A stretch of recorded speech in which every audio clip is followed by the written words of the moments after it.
सवाल। मैं अपनी जिंदगी में खुदा की मर्जी को कैसे जान सकता हूं? खुदा की मर्जी के बारे में बाइबल मुकद्दस क्या कहती है? इस वीडियो के अंदर मैं बाइबली तालीमात की रोशनी में इस सवाल का जवाब दूंगा और इसके बाद कुछ मददगार तलीमी वसाइल को जानने में आपकी मदद करूंगा। लिहाजा इस वीडियो को आखिर तक देखिए। खुदा की मर्जी को जानना बहुत ज़रूरी है। खुदावन यस्सू ने कहा है कि उसके हकीकी रिश्तेदार वो हैं जो खुदा की मर्जी पर चलते हैं, क्योंकि जो कोई खुदा की मर्जी पर चले वही मेरा भाई और मेरी बहन और माँ है।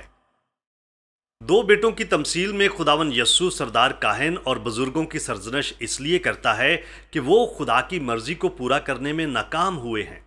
बिलखसूस वो ना तो पछताए और ना उसका यकीन किया। खुदा की मर्जी को जानने का बुनियादी तरीन मुकाम तो ये है कि हम अपने गुनाहों से तौबा करें और खुदावन यस्सू मसीह पर ईमान लाएं। अगर हमने पहला और बुनियादी तरीन कदम ही नहीं उठाया तो फिर हमने खुदा की मर्जी को कबूल नहीं किया। जब हम मसीह खुदावन को ईमान के साथ कबूल कर लेते हैं तो हम खुदा के फर्जंद बन जाते हैं और फिर वो हमें अपनी मर्जी पर चलाना चाहता है। खुदा हमसे अपनी मर्जी को छुपाता नहीं बल्कि उसे हम पर जाहिर करना चाहता है। हकीकत तो यह है कि उसने अपने कलाम में बहुत सारे तरीकों से अपनी मर्जी हम पर जाहिर करने के लिए बहुत सारी हदायत दी हैं। हमें हर एक बात में खुदा की शुक्रगुजारी करने की ज़रूरत है, क्योंकि हमारी बाबत खुदा की यही मर्जी है। खुदा की मर्जी ये है कि हम नेकी करें। लिखा है कि चुनाचा खुदा की मर्जी ये है कि तुम पाक बनो, यानी हरामकारी से बचे रहो। खुदा की मर्जी काबिल दरियाफ्त है और उसे साबित किया जा सकता है। रोमियो 12 बाब उसकी 2 आयत बयान करती है कि और इस जहान के हम शक्ल ना बनो बल्कि अकल नई हो जाने से अपनी सूरत बदलते जाओ, ताकि खुदा की नेक और पसंदीदा और कामिल मर्जी तजर्बा से मालूम करते रहो। इस हवाले में हमें एक बहुत अहम तसलसल देखने को मिलता है। खुदा का फर्जंद अपने आप को दुनिया का हम शक्ल बनाने से इनकार करता है और इस बात की इजाज़त देता है कि खुदा का रूह उसे अपनी मर्जी से तब्दील करे। जब उसका जहन खुदा के मुतालिक बातों और चीज़ों के मुताबिक तब्दील हो जाता है, फिर वो खुदा की कामिल मर्जी को जान सकता है। जब हम खुदा की मर्जी को जानने की कोशिश करते हैं तो हमें इस बात की यकीन दहानी ज़रूर कर लेनी चाहिए कि जो कुछ हम सोच या चाह रहे हैं, क्या बाइबल उससे मना तो नहीं करती। मिसाल के तौर पर बाइबल चोरी से मना करती है। अब जबकि खुदा ने इस हवाले से बड़े वाज़िया तौर पर अपने कलाम में बयान कर दिया है, तो फिर हम जानते हैं कि ये उसकी मर्जी नहीं है कि हम चोरी करें, बैंक लूटें। हमें ऐसे किसी काम में मदद के लिए खुदा से दुआ करने की कतई कोई ज़रूरत नहीं है। मज़ीद हमें यह भी देखने की ज़रूरत है कि जो कुछ हम करने का सोच रहे हैं उससे खुदा के नाम को जलाल मिलना चाहिए और हमारी अपनी और हमारे सारे दीगर लोगों की रूहानी तरक्की होनी चाहिए। कई दफ़ा खुदा की मर्जी को जानना काफ़ी मुश्किल होता है, क्योंकि बहुत दफ़ा इसके लिए काफ़ी सब्र की ज़रूरत होती है।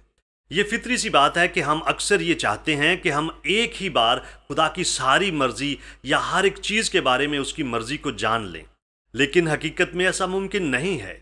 वो अक्सर एक वक्त में एक चीज़ के बारे में हम पर अपनी मर्जी को जाहिर करता है, यानी एक वक्त में एक कदम। हर दफ़ा हम एक कदम आगे बढ़ते हैं और ये चीज़ खुदा पर भरोसा करने में हमारी मदद करती है। यहाँ पर अहम चीज़ ये है कि जब हम खुदा से मज़ीद आगे के लिए हदायत का इंतज़ार कर रहे होते हैं तो हम उस सारे अरसे में वो नेक काम करने में मसरूफ़ होते हैं जो उसकी मर्जी है।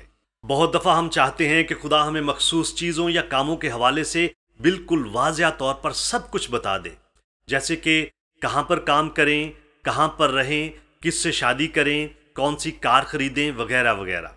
खुदा हमें इंतखाब करने की इजाज़त देता है और अगर हम अपने आप को उसके ताबिया रखते हैं तो वो हम पर मुख्तलिफ तरीक़ों से हमारे गलत इंतखाबात को भी जाहिर कर देता है। जिस कदर ज़्यादा हम किसी शख्स को जानते हों उसी कदर ज़्यादा हम उस शख्स की ख्वाहिशात और मर्ज़ी को जान सकते हैं। मिसाल के तौर पर अगर किसी बच्चे की गेंद उछलती हुई गली की दूसरी तरफ चली जाए तो वो खुद उसके पीछे भागकर नहीं जाता, क्योंकि वो ये बात जानता है कि मेरे बाप को मेरा ऐसा करना पसंद नहीं आएगा। उसको हर एक सूरत हाल में अपने बाप की मर्जी को पूछने की ज़रूरत नहीं होती, क्योंकि वो बहुत सारी बातों में ये जानता है कि उसका बाप क्या कहेगा, क्योंकि वो अपने बाप को बखूबी जानता है। खुदा के साथ हमारे इस ताल्लुक के हवाले से भी यही बात बिल्कुल सच्ची साबित होती है। जब हम खुदा के साथ चलते हैं, उसके कलाम की ताबेदारी में ज़िंदगी गुजारते हैं, उसके रूह पर भरोसा करते हैं, तो हमें ये मालूम होता है कि हमें मसीह की अक्ल अता कर दी गई है। हम उसे जानते हैं और ये बात उसकी पाक मर्जी को जानने में हमारी मदद करती है। ऐसे में हमें खुदा की तरफ से उसकी रहनुमाई बिल्कुल तैयार और मयस्सर मिलती है। कामल की सदाकत उसकी रहनुमाई करेगी, लेकिन शरीर अपनी ही शरारत में गिर पड़ेगा।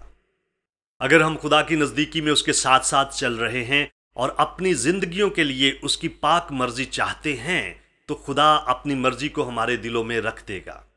यहाँ पर अहम जानने वाली बात यह है कि हमारे अंदर खुदा की मर्जी को पूरा करने की ख्वाहिश होनी चाहिए, ना कि अपनी मर्जी को। खुदावन में मसरूर रहे और वो तेरे दिल की मुरादें पूरी करेगा। क्या आप और बहुत कुछ जानना चाहते हैं? हमारे चैनल को सब्सक्राइब कीजिए ताकि आप हमारी दीगर वीडियोस को मिस ना कर दें। और बहुत सारे सवालात के जवाबात जानने के लिए godquestions.org वेबसाइट को विजिट कीजिए। क्या आपके और बहुत सारे सवालात हैं? बाइबल के पास आपके सभी सवालात के जवाबात हैं। शुक्रिया।